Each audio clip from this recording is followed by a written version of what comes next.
Welcome to Flattening the Curve, a podcast to disability advocates. Here, we knock down barriers, one story at a time. I'm your host, John Couchy. Let us begin.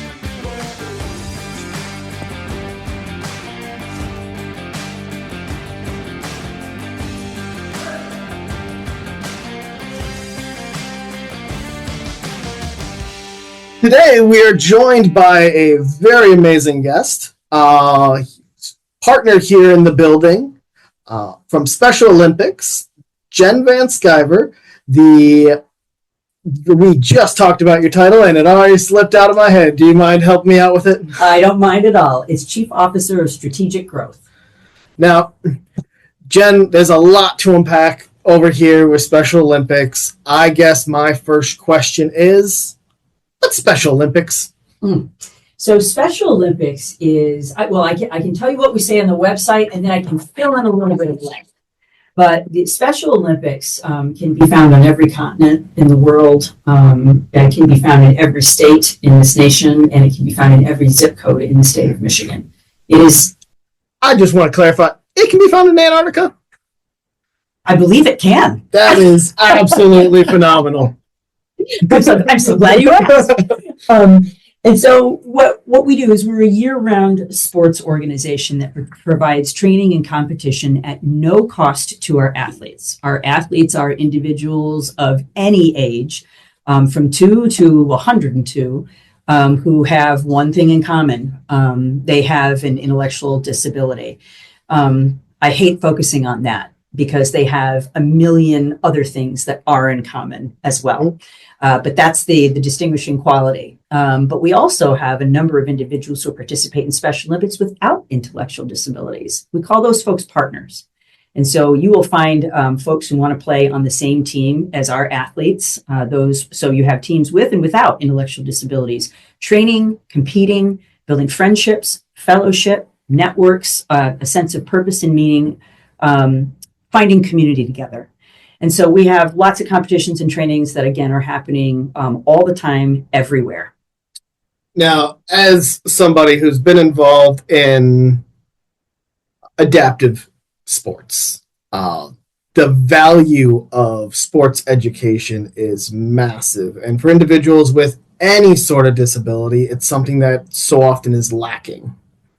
And I assume the intellectual disability community sees that just as much as individuals with physical disabilities. Oh, absolutely. I mean, there's nothing. I think part of how an individual comes into their own, a self-knowing, an understanding of what their place is in the world, in the universe, comes from being free. Free to express themselves, free to move about, free to try. Mm-hmm. And sports in this country and around the world, we think when you say the word sports, you think of all this organized competition and divisions and medals and things like that. But really, what sports is you and me tossing a ball back and forth. Mm-hmm. Or you and me kind of sharing some sense of competition, some one-upsmanship, something a shared experience. That's really what it is. I always say sports is a lot more than just throwing a ball, kicking a ball. It's camaraderie, mm-hmm. It's teamwork, it's communication, it's self-driven, mm-hmm. It's ambition, it's competition, it's betterment of oneself. It is responsibility. It's accountability. There is so much that gets taught with sports and so much that you can't just teach on paper. You need to physically be out there doing it. You need to know what your limits are. You need to push those limits. And to me, that's education that needs to be a part of everyone's life in some form or facet. Absolutely. And it's also one of the simplest, most non-threatening ways of human connection. Yep. I mean, and the mental health benefits. Yes. Yep. I mean, sports participation is proven to lower rates of depression and anxiety. Yep. Yep. It helps somebody be more physically active, producing better health. Yeah. Better health, again, equates to better mental health. Yeah. And help combat the obesity rate, which it sure does. Yeah, the physical and the mental implications of being fit are wonderful. Also being a part of teams, something bigger than yourself, understanding things like conflict resolution, how to be coached, how to show up on time, wearing a uniform, being part of things. That's workforce readiness as well. Yep. It's teaching a human being how to interact in intrapersonal situations, how to have somebody count on you, also how to lead. And so, yeah, sports for every human being is a great thing. And we like to say that we're an inclusion movement that uses sports as our catalyst. So in addition to being on the field and on the court and experiencing all of the, the sense of coming into your own and then the sense of finding your place in community, we want to make sure that we not only turn that pilot light on inside of our athletes, when we're playing a sport, but we also want to walk alongside our athletes even further as long as we can. And what that means is Special Olympics is in and of itself a community. It also helps people find their place inside of the larger community, but it is also a community of its own. Whereas, especially folks with intellectual disabilities as they are young and they age through the K-12 system, that's kind of a bubble. Then you leave that, maybe you go to a transition center or a workforce readiness program, and then you get into a job and you got to kind of build a life. And for those with IDD, it's difficult to do. Those relationships are hard to forge. Depending on where you live, that could greatly impact your ability to interact with peers, people who have that shared lived experience. Absolutely. Yeah. But when you're part of a team, you're part of a movement, you're part of this Special Olympics family, you always have a place where you belong. And so what I mentioned earlier, it's for any age, and we mean that. So we do a lot of work within the schools through our Unified Champion Schools program. So that is a program that is specifically in K-12 environments. It can be in elementary, middle school, junior high, or in high school. It's where we establish teams. Maybe it's soccer, basketball, or it could be something a little more obscure. But the idea is that you have athletes with IDD playing with others who don't. And again, they're doing all the things that we said. They're learning the game, but they're also learning the game of life. And they're building the support network around them that they need to succeed. And then once you leave the K-12 system, you go into our community Special Olympics system, where we've got leagues and teams that you can play just as a part of the community. We also have health programs that are adjunct to that. We have leadership programs that are adjunct to that. So we walk with our athletes throughout life in the sports capacity, but we also have wraparound programs that help support them through all kinds of transitions in life. Love it.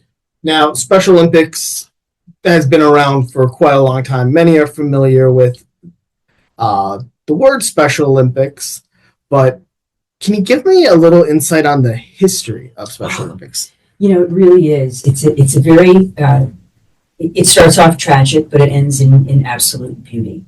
So Special Olympics is about as old as I am, 55 years old. I'm 55 years young. Young. Oh, I couldn't agree more. Thank you. I'll make note of that. 55 years-ish ago, it was a concept that came out of a family, right? And so what happened was this was founded by the Kennedy family. So we all know JFK, who held a presidential office. We know JFK's brother Bobby, who was Attorney General during that administration. We all know Ted Kennedy as a senator, so a very political family, also known for a lot of their sports activities. Those are the boys. There were also a number of girls, sisters, who were part of that family as well. There was one sister who wasn't as well known. Many of us still don't know that she is the origin story behind Special Olympics. Her name was Rosemary Kennedy. She was the eldest of the sisters. Rosemary Kennedy was born with an intellectual disability.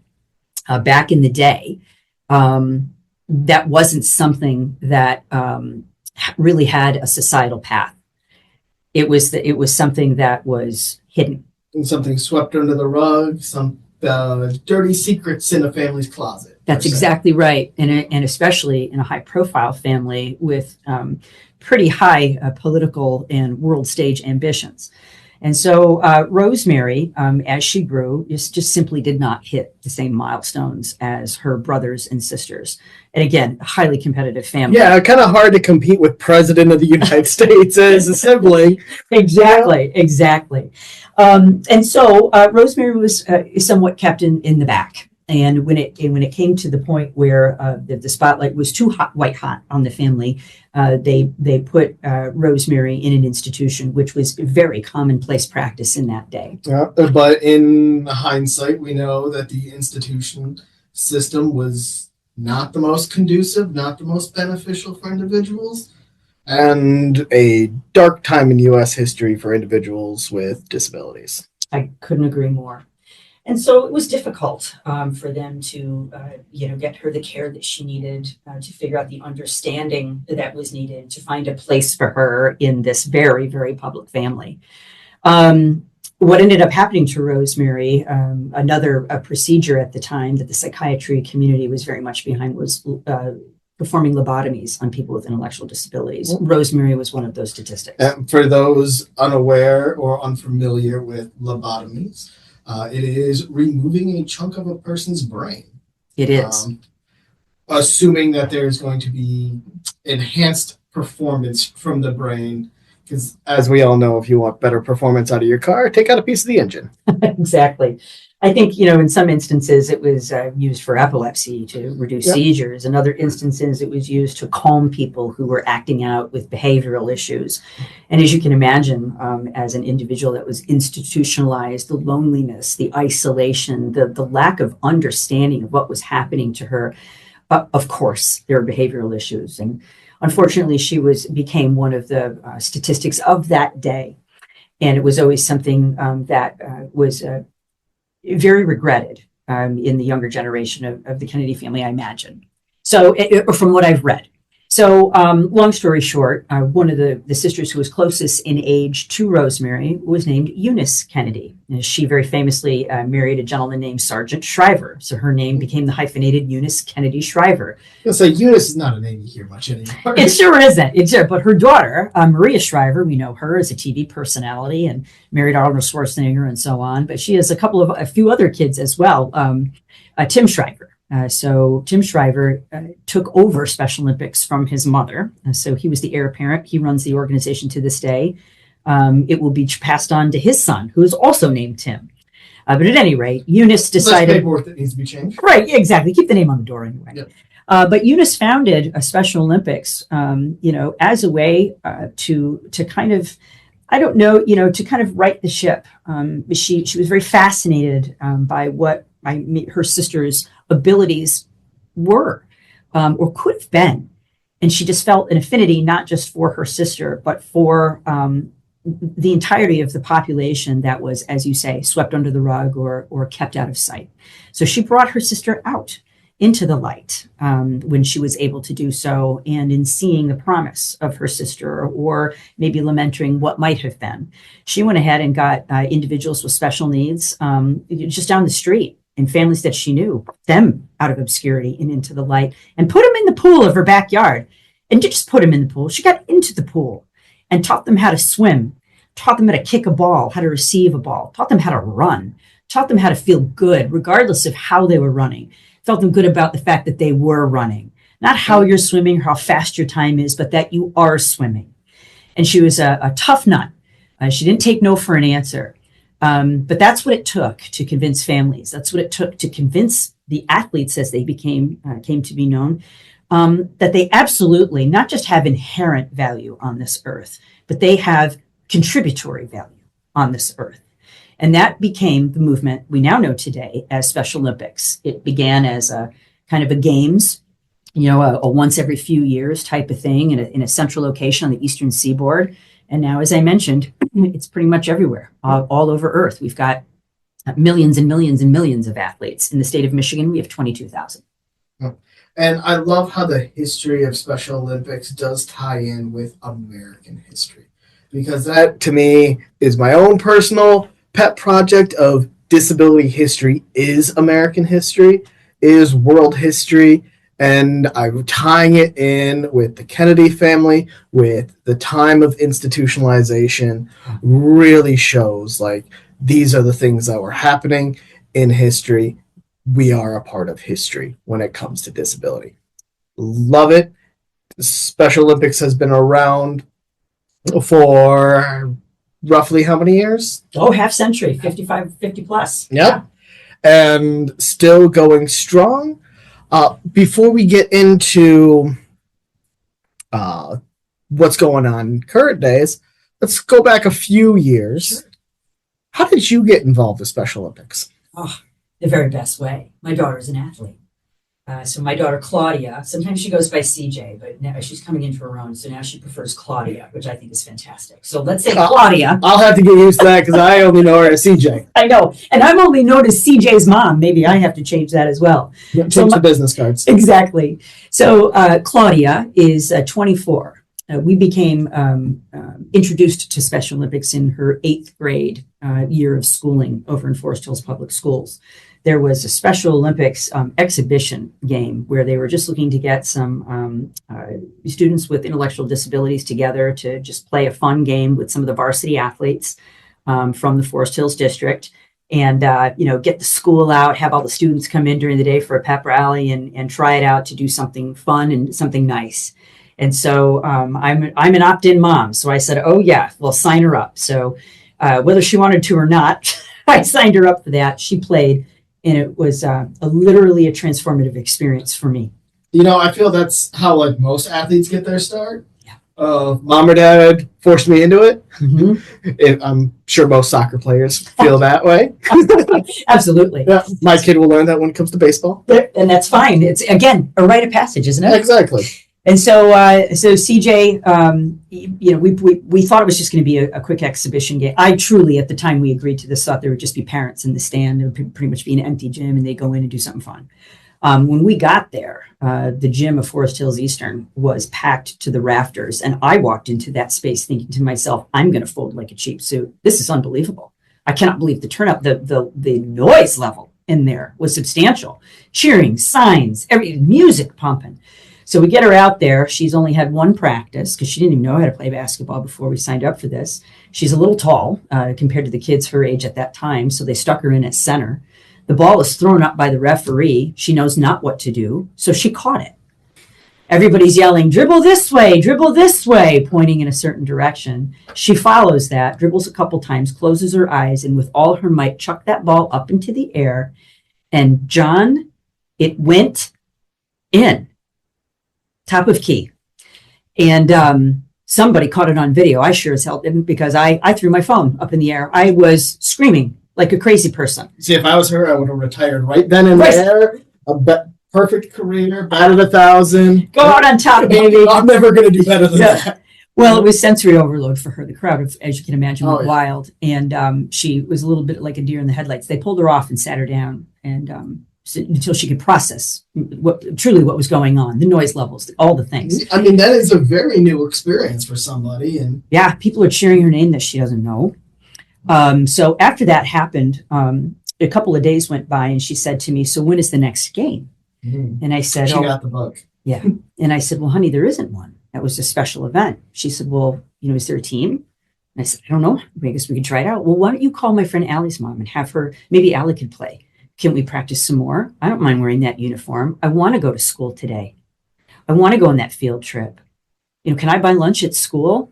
Can I go to the dance? Would you drop me off at the football game? Can I drive a car? And were these kind of new topics being launched? That happened over time. After the first thing, it was, why can't we play again? And then all of a sudden, my daughter started asking me questions instead of just shrugging her shoulders at my ideas. She had ideas. She had feelings that she was able to express. She wanted to know if she could have a boyfriend someday. Would she live on her own? I mean, these are things that I had grieved the loss of already. And all of a sudden, I met my daughter. I met her. And I hope she met a new me. So I could be her mom instead of just her caretaker. And move from project-based into lived experience together as a family. A new world of opportunities open up for, it sounds, both of you. And we can delve into that awesome story because it has lots of chapters. But fast forward from 8th grade, how old are you? 13, 14 at that age to 24 as she is today. She went through the leadership program here. She started an all-girls basketball team here. She was on the capital campaign to raise the initial $10 million to invest in the building that we're sitting in right now. So she's done a lot, and those programs helped her be workforce ready. So she actually is working in the workforce right now, living on her own independently. But in the function of her job as an athlete leader here and sitting on the capital campaign, her job was to give tours to donors in this building. So I happened to be accompanying her one day, and I was working as a hospital administrator for many years.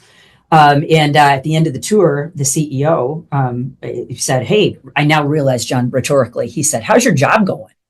And I don't know what happened, but I unleashed on this poor man, this lovely, lovely man. I let him know, coming out of COVID, and that was a role and a sector and an experience that I don't ever wish to repeat. It was very difficult on me. And he said, "Well, I'm not super sad to hear that happened. I don't want you to take that the wrong way, but we really have an opportunity here with this facility. It's a one of a kind. And I need some people to help me realize it, would you ever consider coming here?" And I'll tell you, talk about stars aligning. So it took a little bit to get there, but over time I made that transition from out of the hospital sector to here. And let me use another euphemism. I met myself for the first time when I came here. This is the person I was supposed to be. Love it. Yeah. So my role here as Chief Officer of Strategic Growth is to manage revenue. So my job is to be the head of philanthropy for the state of Michigan. So bringing in those foundation dollars. I also assist in whatever way that I can. The leadership of our organization in terms of lobbying for dollars that come from the state or the federal government. So we do receive state funding from the education budget, and we also receive CDC funding from the federal budget to provide healthcare screenings for our athletes. And then the third part of my job is this building. And so I oversee the monetization of this building, making it everything it can be for our athletes and the community. You mentioned this place, you mentioned this building. This building is one of a kind. It's something very unique. For a long time, it has been a staple in the community known as, oh my God, I'm drawing South Christian High School. Uh-huh. South Christian High School moved away. The old school still stood, and Special Olympics saw once again opportunity and potential where others did not.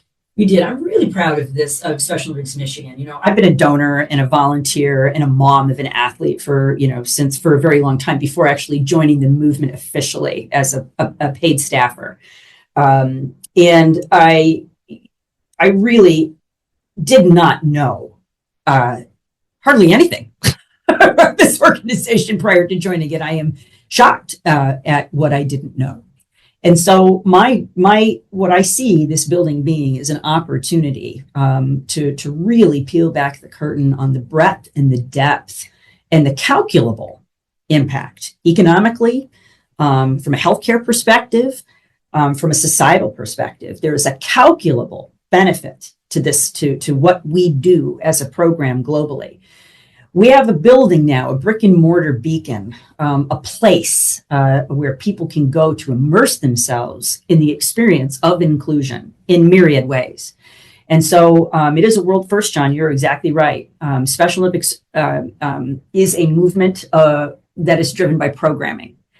We typically do not own our own facilities. So this is a one-off. Special Olympics Michigan, stepped right into, out of the box and into the wilderness in terms of buying this facility. It's just typically not part of our operational model. But what we saw was the future. And so Special Olympics International said, "You guys have your own budget. You do you. We're going to watch it and we see how it goes." And boy, they have an eyeball on it. And so goes this project. There's a lot of things that are happening here that are being eyeballed to scale and as part of the movement's growth plan. Because what we've learned here is that, Special Olympics in the ethos is extremely potent and powerful, and we do have metrics there. But when you step into here, There's so much more about the inclusion movement that we've been able to shed the light on beyond our typical programming in sports. Yeah, I mean, I would say when it comes to branding of nonprofit organizations, very few, I think, are bigger internationally than Special Olympics. We are either the fourth or the fifth. Sometimes it toggles a little bit. See, I was in a conversation earlier and I said easily top 10, probably top 5. It is top 5. We know that for sure. Most trusted brand in the world. So that we take that very seriously, because that's a lot of curation goes into that, and it is keeping the athletes in the center. So very much what this building is, again, you mentioned it was a former high school. So we, Special Olympics Michigan, bought it outright. So we own the property and the campus. Very quickly, we realized that 130,000 square feet and 17 acres of property is a lot. Just a little bit. Just a little bit. But, we bought it primarily because we wanted to have training competition space for our athletes. On the West Michigan side of the state in particular, it's very hard to get playing space, and people are generous to donate things, but it's never at the prime time. It's never in a convenient location. And it doesn't feel great for our athletes to be thought of as less or accommodated. And we felt like if we could have a state-of-the-art place, a court that has our international logo right in the center, it belongs to them. Now that right there, that's the confidence we need our athletes to have.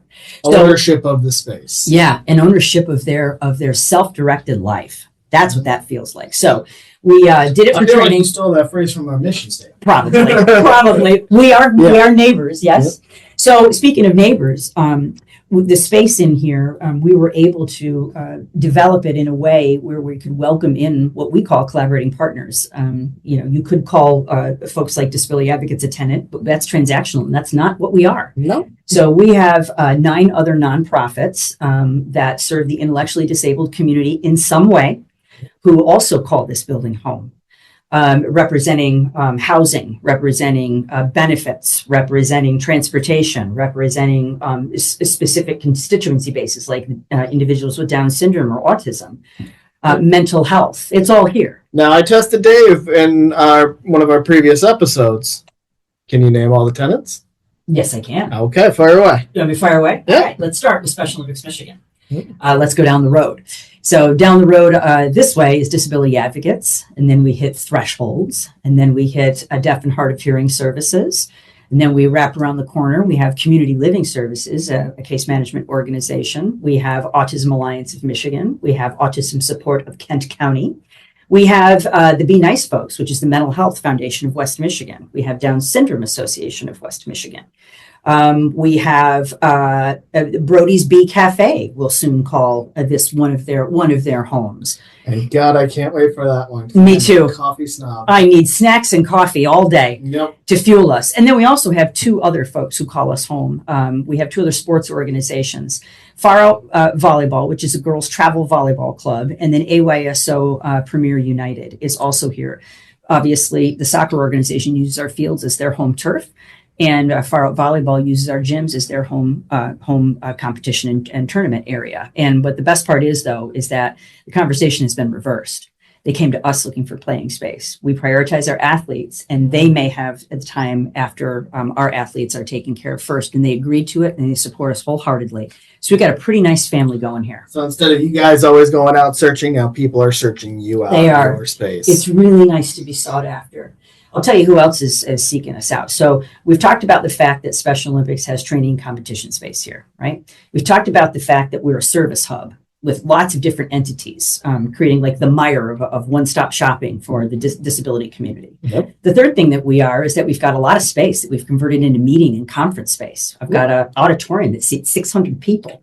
I've got a school comes with a lot of amenities. It sure does. A lot of unique spaces to utilize. It does. And we want to not only serve our core groups and bring people in here for services every day, but we also want the rest of the world to want to be here. We want them to immerse themselves in our world.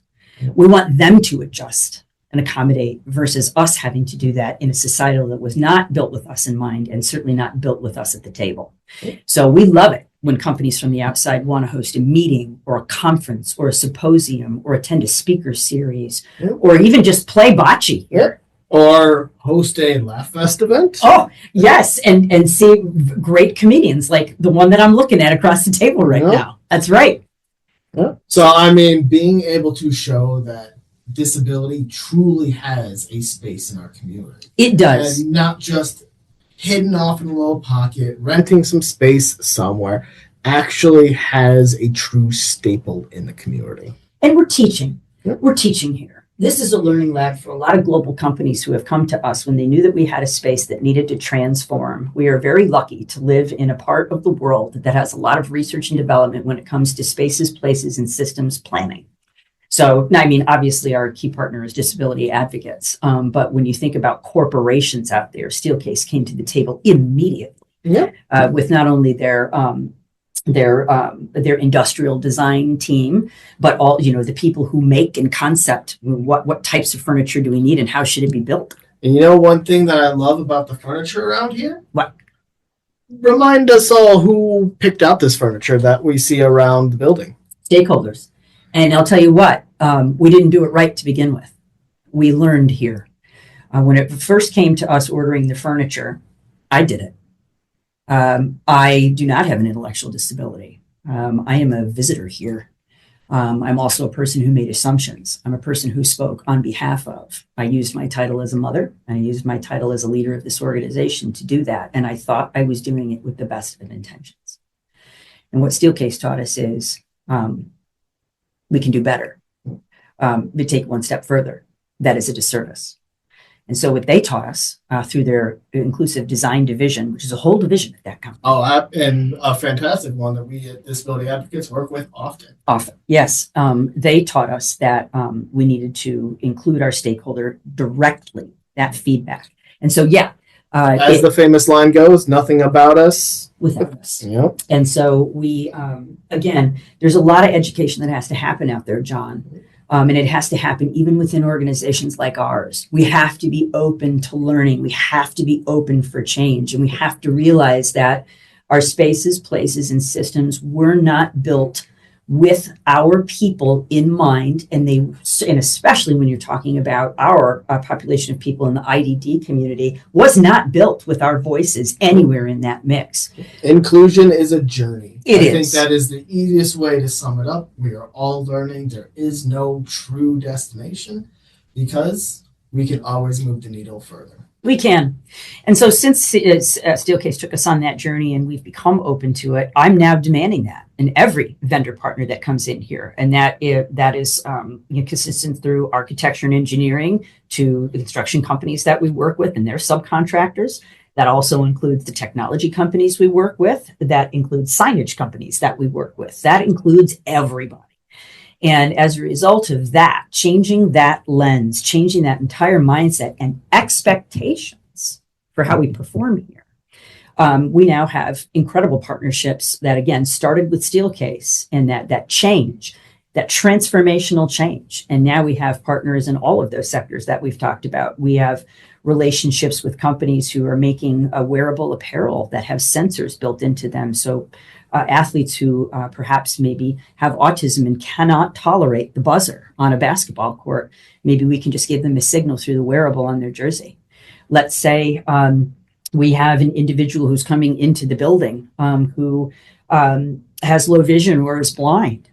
We want to be able to have a technology system that works through their phone to give them turn-by-turn directions, find the closest bathroom, find exactly where they need to go, avoid stairs, all of these things. So we've got tech companies, again, we've got furniture companies, industrial designers, we've got developers, city developers coming to us saying, how did you do it here? What can I learn here? So the partnerships are rich, they are robust, and they are transforming. And we're so proud to be kind of an incubator place where a lot of people come to learn. Now, with this space, renovation has been going on for a few years now. It takes a lot to remodel a school into a truly unique facility. Do you want to highlight some of the unique features of this facility? Sure, I would love to. Yes, so it has been a multi-year, multi-million-dollar renovation that is happening over 5 phases. We have completed 3. of the 5. The next phase, so we have completed all of the tenant or collaborating partner space. Everybody's moved in, built out, got what they need. Yeah, everybody designed their space. Correct. They designed it to their specifications, their needs, and along the way educated each other about different tips and tricks we could do to all be more inclusive. It's been great. The second phase was getting all of the outdoor fields. So now we have an 8-lane collegiate level track. And it's a gorgeous track. It is beautiful. And then it has in the center of that, it has a full turf field where we can run flag football or soccer. It has all the athletics that go with track and field. So think long jump, think what do you call that? Shot put, those types of things. That all goes there. We have a stadium around it. We also have pickleball out there. We've got bocce courts, competition level bocce courts. We've got a putting and chipping green. And then we also have a large grass area that we could squeeze 5 soccer fields into to give you an idea of how much real estate we're playing with here. And we have a beautiful promenade that's filled with beautiful, colorful flags that have words printed on them like unite.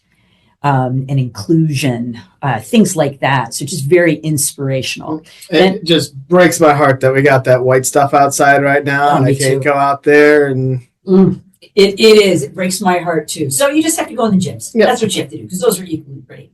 So then we also built in this last year a teaching kitchen that was designed by an athlete who is also employed by Special Olympics and is pursuing a dietitian degree from Grand Rapids Community College. Very proud of that.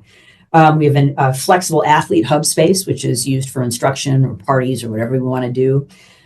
We have really beautiful bathrooms that we put in. And why would I want to talk about that? I want to talk about that. I mean, bathrooms are an important space. They are an important space. We do spend quite a bit of time there. We do. Everybody uses them. Everybody uses them.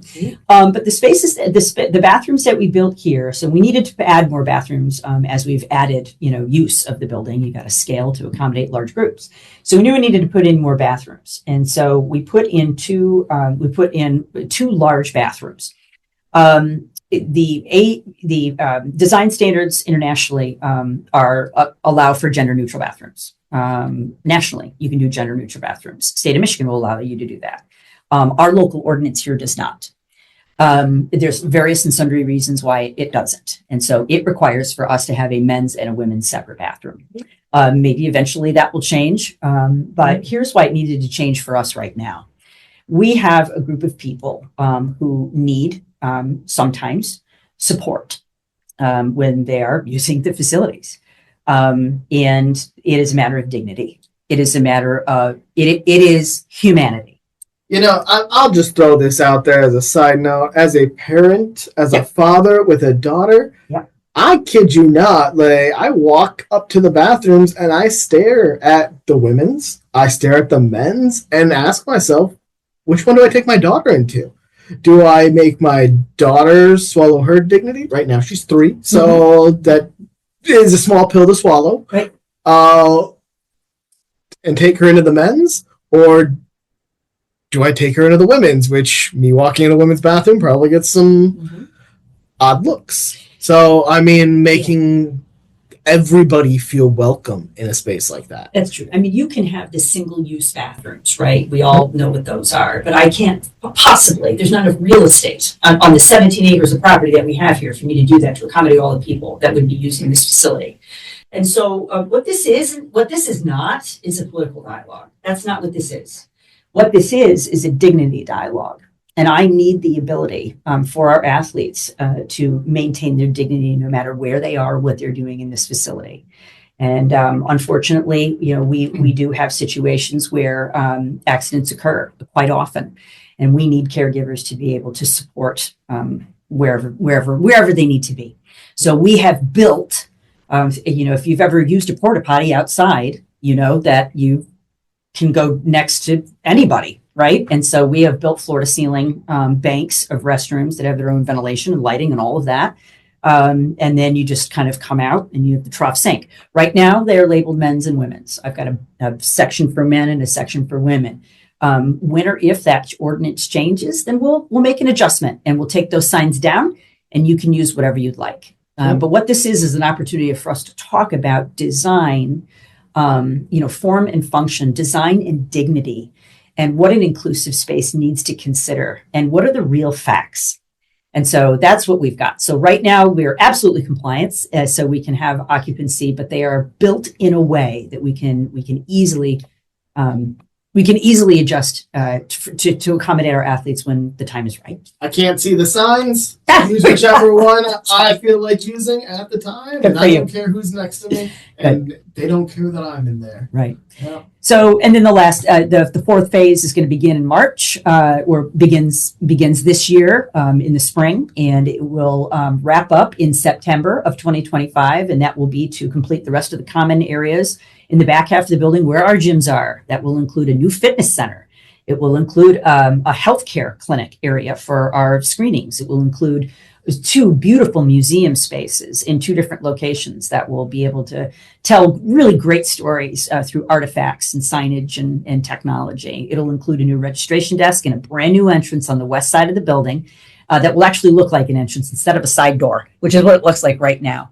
So we're really, really proud that that'll be completed in September. And then the 5th phase, that is all funded. That is all funded. The funds exist. That is going. It is a deal. We have a 5th and final Dotted line phase. is signed. Correct. That is correct.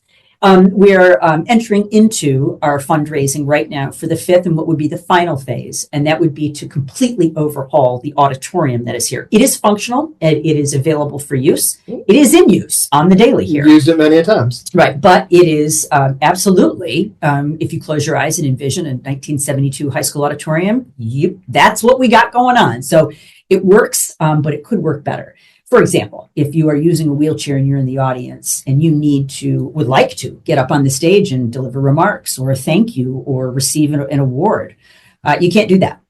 There's no accessibility in there. The tech area is up in a mezzanine area, and you have to get to it by stairs. So that's a job somebody can't have. We don't love it.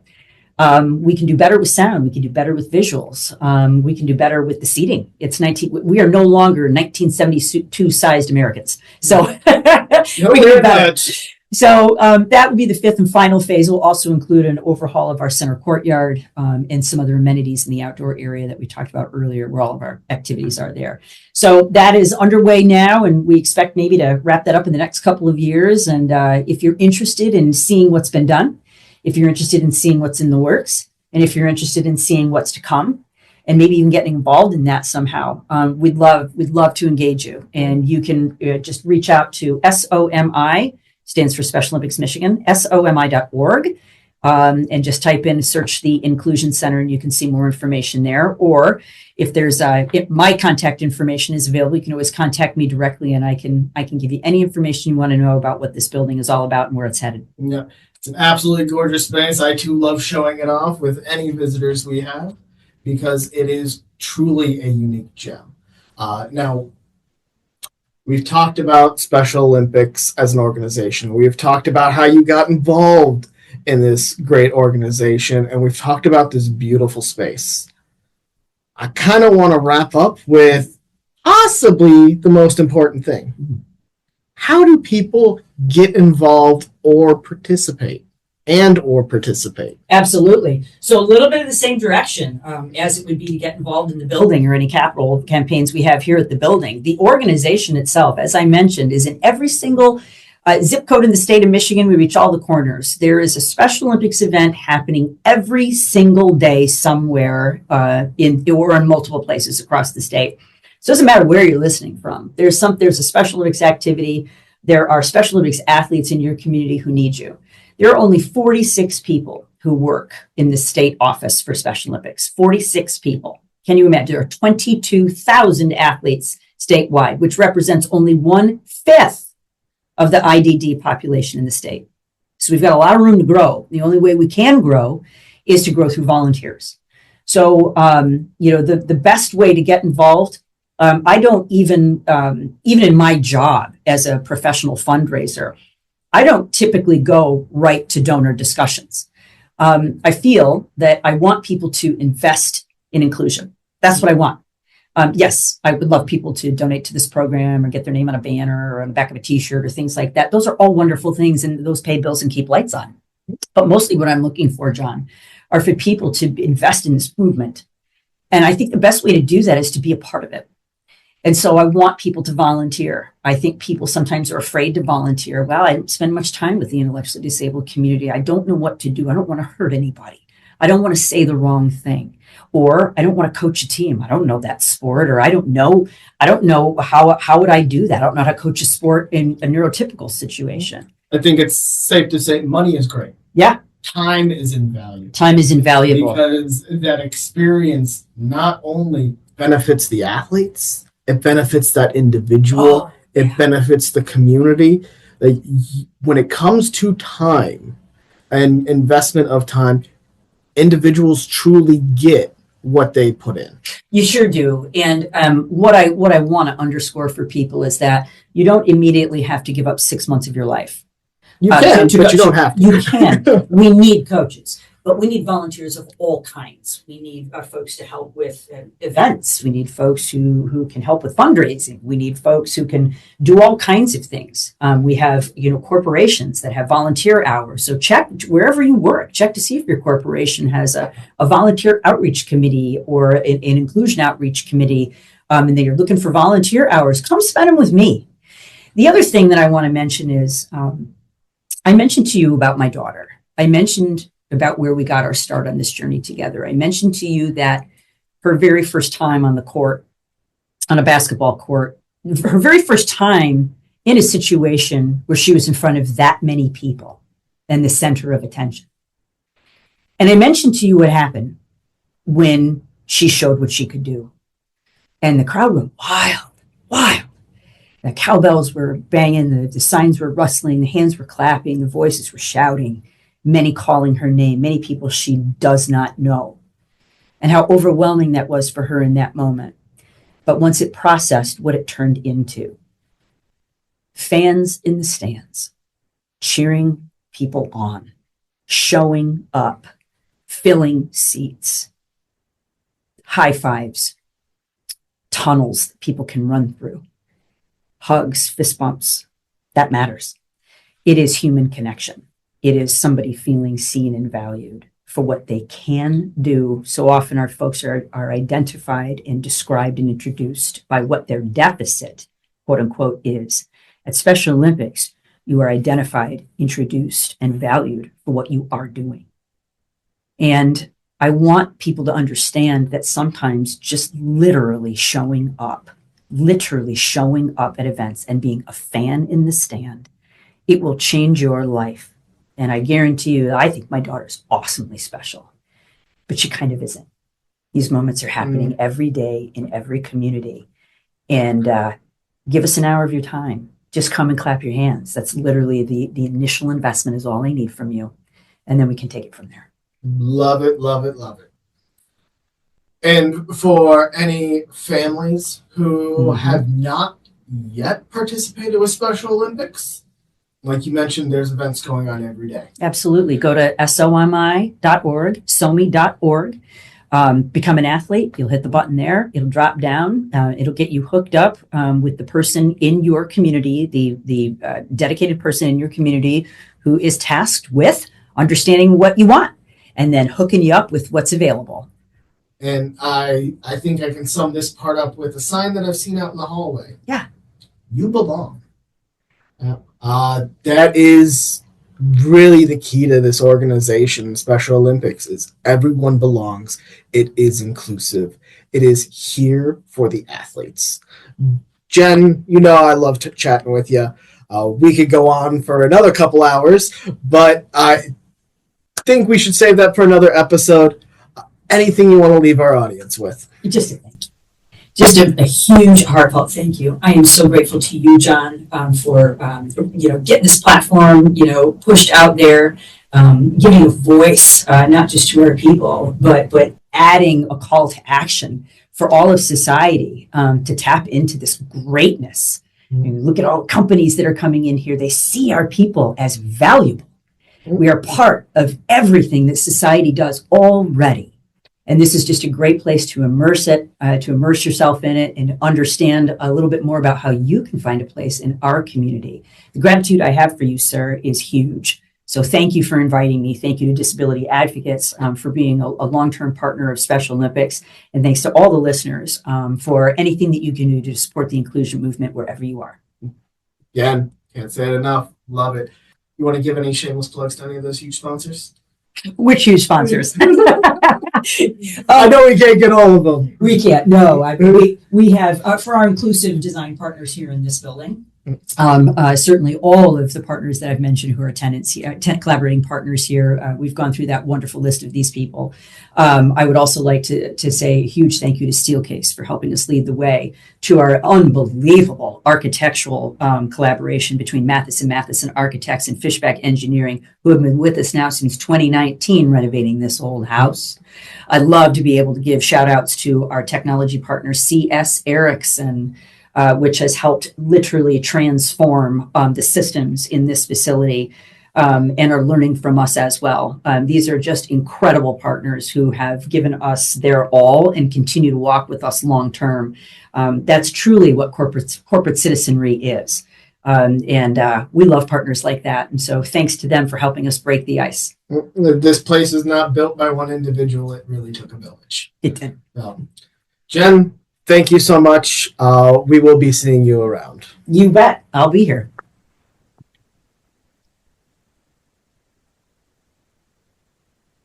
I love chatting with Jen, and we will for sure be chatting with her more in the future. But for our next episode, we're going to shift our focus a bit. Where we've done the last two talking about some sports organizations in the area, we're going to talk about another form of entertainment that is absolutely knocking it out of the park when it comes to accessibility and inclusion efforts.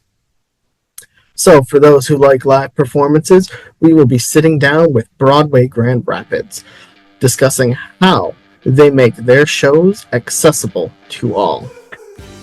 Stay tuned and see you next time.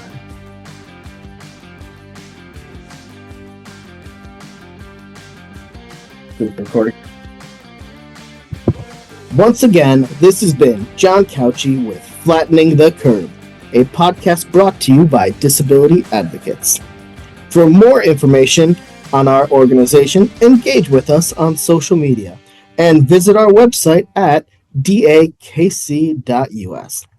Like and subscribe, hit that notification bell to be alerted when our next episode drops. And remember, you can't have inclusion without accessibility.